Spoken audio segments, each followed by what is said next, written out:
So there I was on my first ever podcast as a guest, really excited to be interviewed, really excited to bring value to the show and to the listeners, and my brain shut off.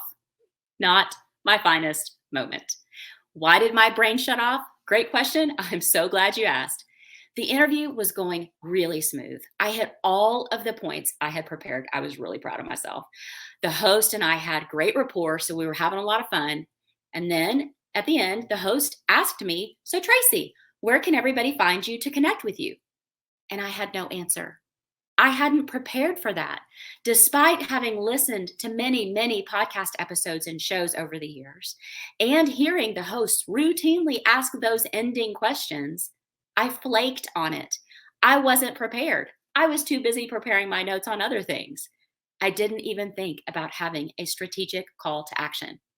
The moral of the story: doing podcast interviews is great, but if we don't leverage them into more business growth for us, into email list growth, then we might as well not spend our time doing the interviews at all. I want you to be prepared every time you are a guest on a podcast, every time you're being interviewed. I want you to be better than me. I want you to get the most marketing impact you can out of every interview that you do. I want your email list growth to explode every time you are a guest on a podcast. So how do you do that? Not just by being prepared, but by being strategically prepared with the best call to action, or CTA, for your business based on your promotional year at the time of the interview. A CTA is a call to action, a directive to our ideal clients on what to do next, how to take the next step with us, how to get into our world, go deeper with our content, and hopefully stay in our world with us and convert into buyers.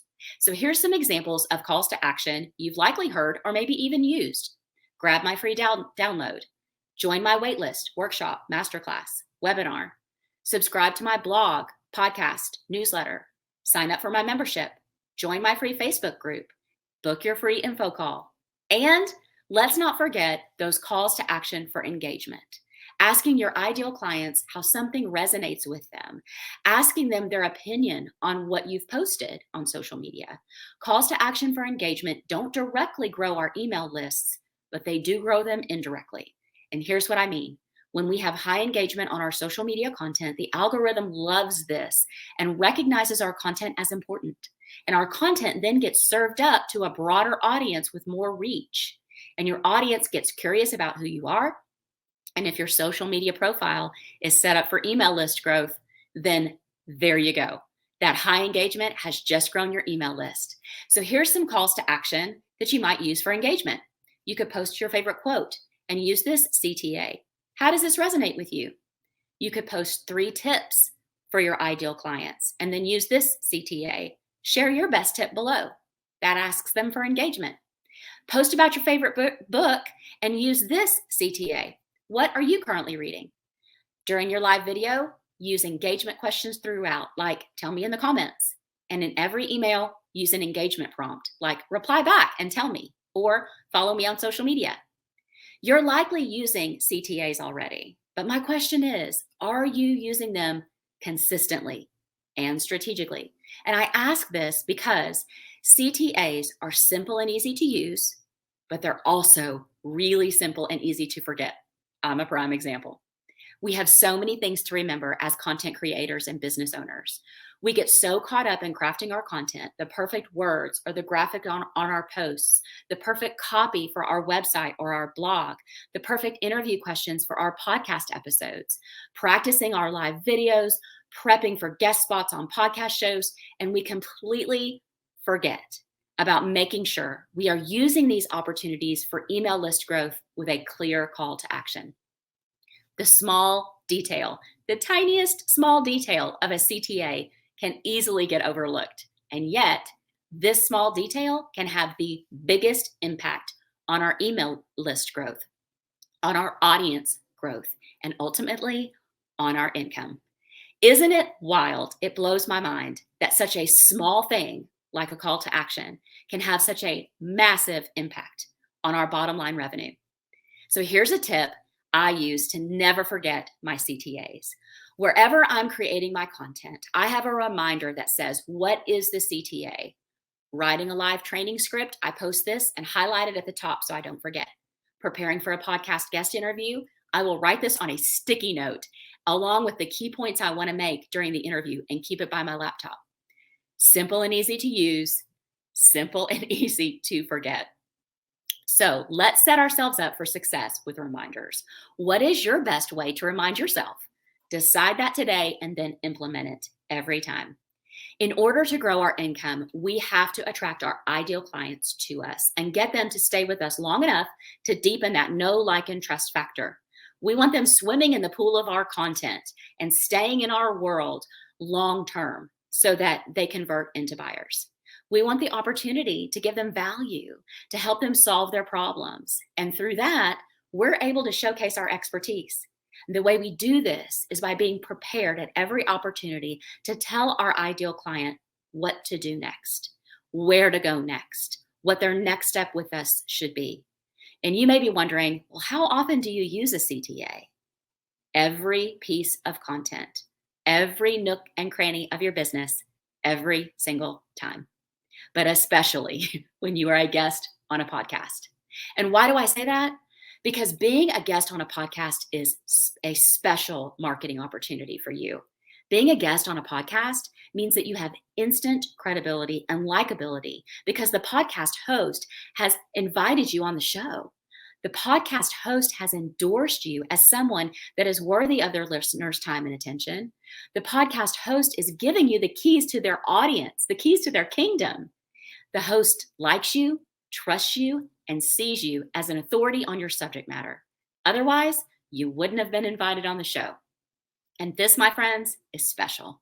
It's as if the host has invited you into their home and is personally introducing you around to all of their friends and saying how great you are. Their audience is going to like you. They're going to see you as an authority. And when you deliver awesome value through that interview, they're going to trust you. Being prepared with a strong CTA at the end of that interview is crucial.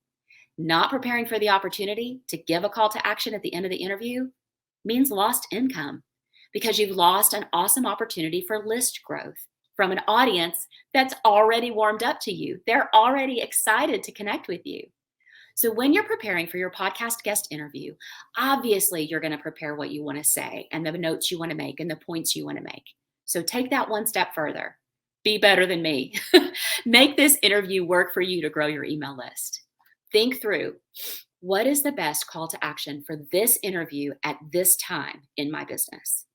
Is there a free download you could easily put together that corresponds to the subject matter of the interview and allows the listener to not only become a part of your email list when they opt in, but also give them an opportunity to dive deeper into the content to learn more about you through that free download.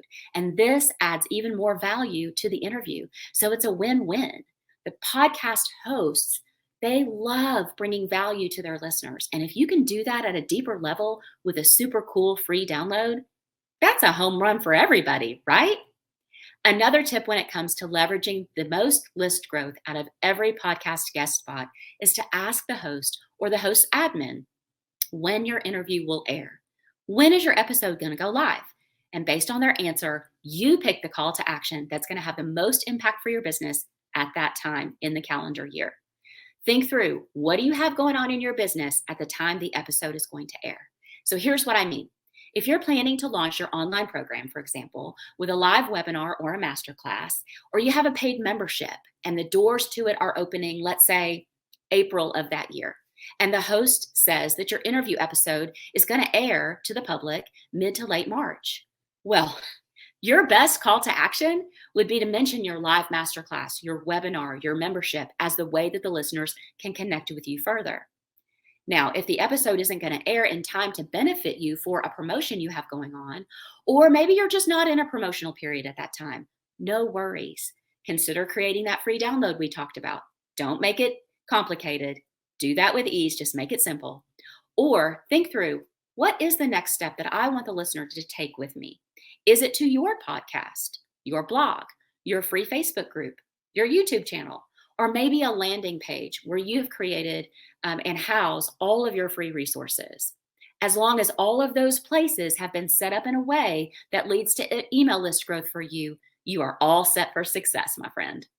So if you're wondering what to say to easily transition into this without feeling salesy, I got you. When the podcast host asks, how can everybody find you, connect with you, learn more about you, here are some things that you can easily say. I'm stumbling over my words. Here are some things you can easily say.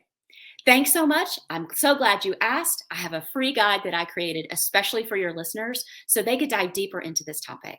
They can go to, and that's where you give the URL to grab it. Or what about something like this one? I've got an awesome free Facebook group where everyone is encouraged to network, collaborate, make connections for business growth. They can go to, and you give them the name of the Facebook group. Or what about one of these? Depending on what you've got going on for your business, my podcast, YouTube channel, blog is a great way to connect with me and learn more about me. It's called, and that's where you would give them the name of the podcast, the blog, the YouTube channel. So let's recap really quick. First of all, do not make the same mistake that I did. Please be better than me. Prepare in advance of every guest interview and be strategic about your choice of call to action to use. Create a system that reminds you to include your call to action in all of your preparations. A sticky note works great. A reminder at the top of every Google Doc where you're making your notes. Whatever's going to work for you. Choose a call to action that promotes you and your business in the best way possible and leads to email list growth. That's the key. Will the episode air around the time of a launch, or will you be in between launches at the time the episode is live? Use a clear CTA, not only with every podcast guest interview, but every piece of content, every nook and cranny of your content, every single time. And don't worry about coming across as salesy or pushy when you state your call to action. Remember, the podcast host has given you the floor. They have endorsed you already and invited you to share it. They're asking you for it. So state it confidently and with excitement. Calls to action, simple and easy to use, but they are also just as simple and easy to forget. So let's be sure we make the most out of every marketing opportunity by using strong calls to action that lead to email list growth. And the next time you're invited to be a guest on a podcast, use the strategy I've given you here, and you'll be all set up to not only grow your email list, but your income too.